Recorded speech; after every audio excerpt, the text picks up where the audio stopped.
Let me ask you a really important question this morning. For sure, the most important question we've had all day. This question's a very dangerous question. I'm going to read it to you, and I just want it to sit with you for a moment, and then I'll walk you through a few options. Here's the most important question. How are you dealing with your sin? There's a few ways we can do that. Let me tell you a really popular way that we're handling it in our culture. It's a very popular way. One of the ways we're handling our personal sin is we're pretending it's not sin. Like we've kind of walked through the reality of, I don't think I actually want to change. And honestly, why would God want me to change? Like, why would God expect me to do something different, think something different, to act in a certain way different? Like, why would he want to do that? That just doesn't seem right. And so we've convinced ourselves, I get the Bible calls it sin, but would a loving God actually call this sin? It's one way to handle it. Just pretend it ain't sin. It's dangerous, though. It's dangerous because the truth is, that's what the religious leaders were doing. They were saying, I get John was talking about his Messiah. I get that we've been looking for a Messiah for 1,500 years as Jewish people. I get that he said that he was the guy, but not really. Not really. Jesus said, hey, the reason the prostitutes and tax collectors are in front of you, remember what he said about John? It's because John awakened them to the reality of God's righteousness or rightness. And when we're awakened to God's righteousness or rightness, it also awakens us to our unrighteousness or wrongness, or what the Bible calls our sin. And when we encounter that, the truth is, that is a good thing. When you struggle with what the Bible calls sin, that's a positive thing. That means that there's some tension that's happening, and that tension is good. Just because it makes us a little uncomfortable, that doesn't mean, let me stay away from that. No, the tension is good. Like you fighting back and forth, you having a conversation saying, God, I don't think you understand what you're asking from me. That's a really good conversation. That's really good. You do hear how much faith is in that conversation? You just acknowledge that you are hearing from God. You just acknowledge that he hears you. And then you acknowledge that he actually will respond to you because you said something with, and here's my plea, I don't agree with what you call sin in my life. And I don't see how you could possibly call this sin. But when we're awakened to the rightness of God or the righteousness of God, this is what we do. I disagree with you, God, but I trust you more than I trust me. And in that moment, whether you are a prostitute or tax collector, to the front of the line you go. Because at the end of the day, our ability to fix our sin, our ability to do something about our sin, we've been given a path. You see, for a tax collector or a prostitute or fill in whatever it is in our day, whatever that is, for them to engage with God, to engage with Jesus, to say, hey, here's the deal.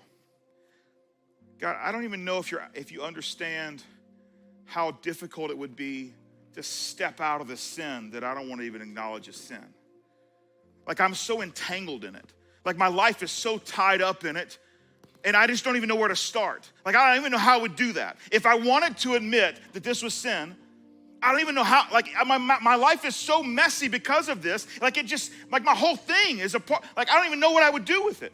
You're asking the wrong question. If you've got to have every detail figured out of how to deal with your sin, to even say it is sin, oh, you're wrong place. You're at the wrong place in your logical, argument or logical walkthrough of how to deal with this. That's not where you start. You start with, I trust you more than I trust me. And I don't have all the answers, which means if I'm going to trust you about calling it sin, I'm also going to trust you that you got a plan to get me out of it. But that takes time. It doesn't take any time to acknowledge God's right, and sometimes I could be wrong. It doesn't take any time to do that. But it does take an enormous amount of time to maybe build a community that helps you walk through steps to get out of the entanglement that sin can become. It takes time for you to read and to study and for it to become more than just, I disagree with you, but I trust you more, to I actually am starting to understand you more. It takes time. It takes time for you to come to the place in your own life where you would say, hey, you know what? You know what? I might want to invite some other people in for me to acknowledge this sin to more than just in my own mind and my own heart. Because I think I would like some help. Notice how Jesus sets this whole thing up. It's the most beautiful part of it. In a town like this, everybody knew when he says the prostitutes and the tax collectors, everybody knew who the tax collector was. Everybody knew who the prostitutes were too. And they're among them. They're among his followers. And so when he's calling them out, it's not a place of shame. No, the prostitutes are like, yeah, that was me. That was me. That was me. Let me tell you what God has done in my life. Let me just give you a heads up how good this guy is. Let me tell you, as a prostitute, this was what my day looked like. At 10 o'clock, this is what we did. 10:30. It depended who had the most money. That's what we did. This was my menu. Let me tell you what my life is now. I'm in the temple courts, people. I'm in the temple courts. I'm worshiping the living God. And tomorrow I'm going to have dinner and Passover with another Jewish family. You want me to tell you how good he is? I'm not afraid. I'm not ashamed. Y'all all knew I was a prostitute. But look at me now because of Jesus. And the tax collectors, the guy that robbed people, he had a tax collector as a part of his crew. Walking around for 3 years.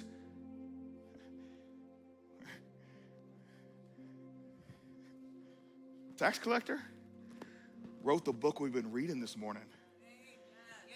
They're not afraid of it. Sin wasn't this thing that said, hey, if you've got a sin that entangles you, it's gonna be something you gotta be ashamed of. No, it's just the truth.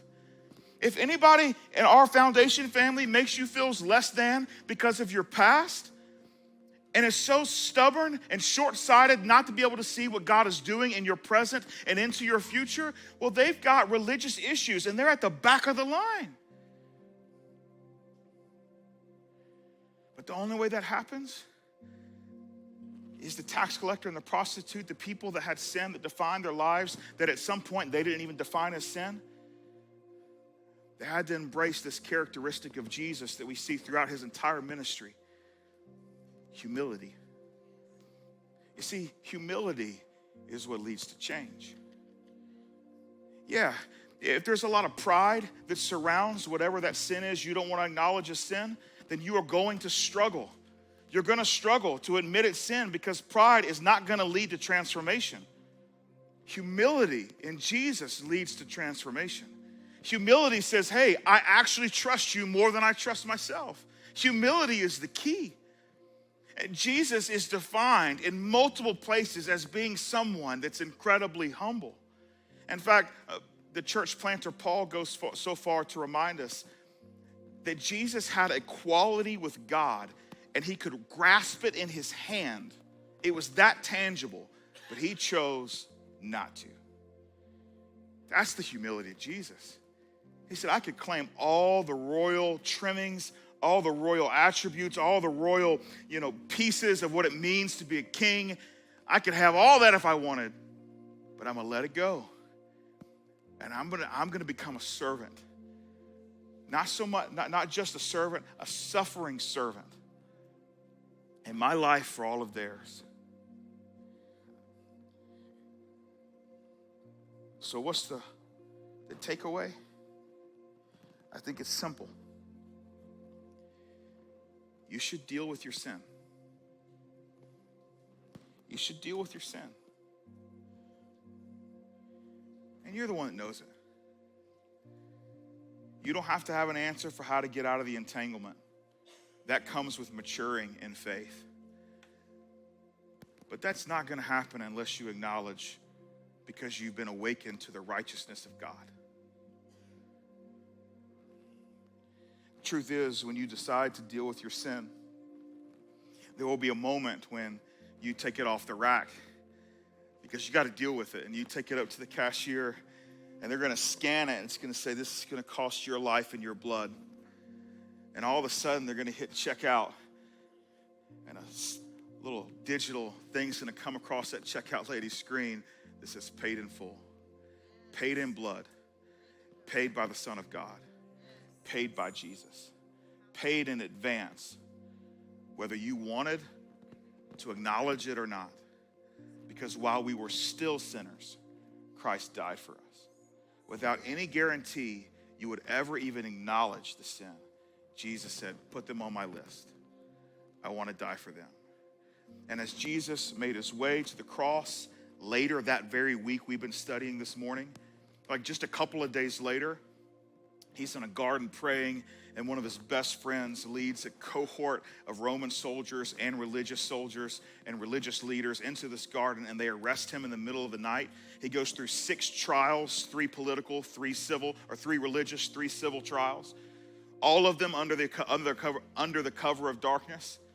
They find him guilty for sure. They ask him a million questions. Jesus, always playing chess, could have answered those questions and gotten himself free. Honestly, he didn't even need to answer the question because he did hang the stars. So he could have just blinked in their direction. They said, hey, get out of here. He just decided to go through the whole thing. And as he's carrying his own crossbeam up the hill of Calvary, and he voluntarily lays down on it and stretches out his hands, and the Roman soldier picks up a nail about this big and some type of hammer and places it on his wrist, and he begins to pull this up. His life did not flash before his eyes. Yours did.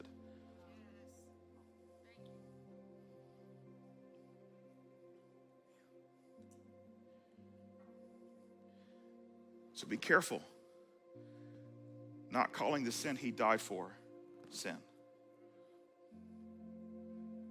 Because the truth is, whether you want to admit it or not, it still is what it is. So let's deal with it. Let's deal with it. Let's be redeemed prostitutes and tax collectors.